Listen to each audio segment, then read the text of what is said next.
ರಾಜ್ಯದವರಾದಂಥ ಪ್ರಹ್ಲಾದ್ ಜೋಶಿಯವರು ಮಾನ್ಯ ಆಹಾರ ಸಚಿವರನ್ನು ಭೇಟಿಯಾಗಿದ್ದೀನಿ. ಇವಾಗ ಒಂದು ಟೈಮ್ ಕೊಟ್ಟಿದ್ದರು, ಈಗ ತಾನೇ ಭೇಟಿಯಾಗಿ ಬರ್ತಾ ಇದ್ದೀನಿ.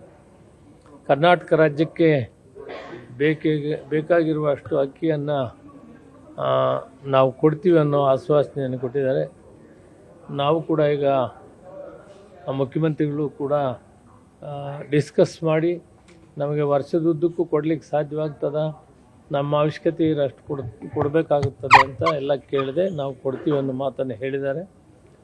ನಾನು ಮತ್ತೆ ಅಧಿಕಾರಿಗಳ ಜೊತೆಯಲ್ಲಿ ಡಿಸ್ಕಸ್ ಮಾಡಿ ಪ್ರತಿ ವರ್ಷದಲ್ಲಿ ಪ್ರತಿ ತಿಂಗಳಿಗೆ ನಮಗೆ ಎಷ್ಟು ಬೇಕಾಗ್ತದೆ ಅಂತ ತೀರ್ಮಾನ ಮಾಡಿ ಮತ್ತೆ ಮಂತ್ರಿಗಳಿಗೆ ಮನವಿ ಮಾಡ್ತೀನಿ. ಅಕ್ಕಿ ಕೊಡ್ತೀವಿ ಅಂತ ಹೇಳಿದ್ದಾರೆ, ಅವರಿಗೆ ಧನ್ಯವಾದಗಳು. Thank you. ಎಷ್ಟು ಬೇಕಾಗ್ಬೋದು ಸರ್ ಈಗ ಹೆಚ್ಚುವರಿ ಕೊಡೋದಕ್ಕೆ? ಅದು ಎರಡು ಥರ ಇದೆ. ಒಂದು ಬೇಳೆ ಎಣ್ಣೆ ಅದೆಲ್ಲ ಕೊಟ್ಟರೆ ನಮಗೆ ಪ್ರತಿ ತಿಂಗಳು ಕೂಡ ಒಂದು 20,000 ಮೆಟ್ರಿಕ್ ಟನ್ ಬೇಕಾಗ್ತದೆ. ಅದರಿಂದ ಅಕ್ಕಿ ಬೇಕಾಗ್ತದೆ. ಅದು state BPL cards. Central government 5 kg ಕೊಡ್ತಾ ಇದ್ದಾರೆ. ಆ ಕಾರ್ಡ್ಸ್ ಬಿಟ್ಟು ನಾವು ಇನ್ನಷ್ಟು ಬಂದಿದ್ದನ್ನು ನಾವು ಕೊಡ್ತಾ ಇದ್ದೀವಿ, ಕೇಂದ್ರ ಸರ್ಕಾರ ಕೊಡಲಿಲ್ಲ. ಅವರೊಂದು ಲಿಮಿಟೇಷನ್ ಇದೆ.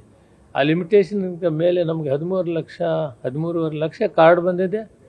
ಅದರಲ್ಲಿ 40 ಲಕ್ಷಕ್ಕಿಂತ ಮೇಲ್ಪಟ್ಟಿದ್ದಾರೆ. ಅವರಿಗೆ ನಾವೇ ಕೊಡ್ತಾ ಇದ್ದೀವಿ. ಪ್ರತಿ ತಿಂಗಳು 20,000 ಮೆಟ್ರಿಕ್ ಟನ್ ಅಕ್ಕಿಯನ್ನು ನಾವು ಮುಫತ್ತಾಗಿ ಕೊಡ್ತಾ ಇದ್ದೀವಿ. ನಾವು ಮಾತು ಕೊಟ್ಟಿದ್ದೀವಿ, ಸರ್ಕಾರ ಬರೋಕ್ಕೆ ಮೊದಲು ಪ್ರಣಾಳಿಕೆಯಲ್ಲಿ ಕೂಡ ಹೇಳಿದ್ದೀವಿ 10 kg ಕೊಡ್ತೀವಿ ಅಂತ. ಕೇಂದ್ರ ಸರ್ಕಾರ ಅಕ್ಕಿ 5 kg ಕೊಡ್ತೀವಿ, ಇನ್ನು 5 kg ನಾವು ಕೊಡ್ತಾ ಇದ್ದೀವಿ.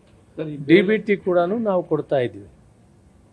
DBT 10 kg ಕೊಡ್ತೀವಿ ಅಂತ ಹೇಳಿದಾಗ ಕೇಂದ್ರ ಸರ್ಕಾರ ಆ ಸಂದರ್ಭದಲ್ಲಿ ಕೊಡದೇ ಇದ್ದಂಥ ಸಂದರ್ಭಕ್ಕೆ ನಾವು ಹಣವನ್ನು ಸಂದಾಯ ಅವರ ಅಕೌಂಟಿಗೆ ಮಾಡಿದ್ವಿ.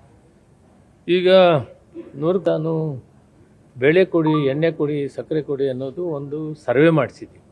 ಅದನ್ನು ರಾಜ್ಯ ಮಟ್ಟದಲ್ಲಿ ನಾವು ಸರ್ಕಾರ ತೀರ್ಮಾನ ತೆಗೆದುಕೊಳ್ಬೇಕಾಗ್ತದೆ. ಆದರೆ ಇವತ್ತು ಪ್ರಹ್ಲಾದ್ ಜೋಶಿಯವರು ಮಾನ್ಯ ಮಂತ್ರಿಗಳು ಅಕ್ಕಿ ನಿಮಗೆ ಎಷ್ಟು ಬೇಕಾಗ್ತದೆ ಅನ್ನೋದನ್ನು ತಿಳಿಸಿ ನಾವು ಅಕ್ಕಿ ಕೊಡ್ತೀವಿ ಅನ್ನೋ ಮಾತು ಹೇಳಿದ್ದಾರೆ. ನಾನು ಅದನ್ನೆಲ್ಲ ಲೆಕ್ಕಾಚಾರ ಮಾಡಿ ಮುಂದಿನ ವಾರದಲ್ಲಿ ಅವ್ರಿಗೆ ಮನವಿ ಮಾಡ್ತೀನಿ ಅಕ್ಕಿ ಎಷ್ಟು ಬೇಕು. ಸರಿ, thank you very much. News First, ನಿರ್ಭೀತಿಯಿಂದ ನಿಮ್ಮ ಪರವಾಗಿ.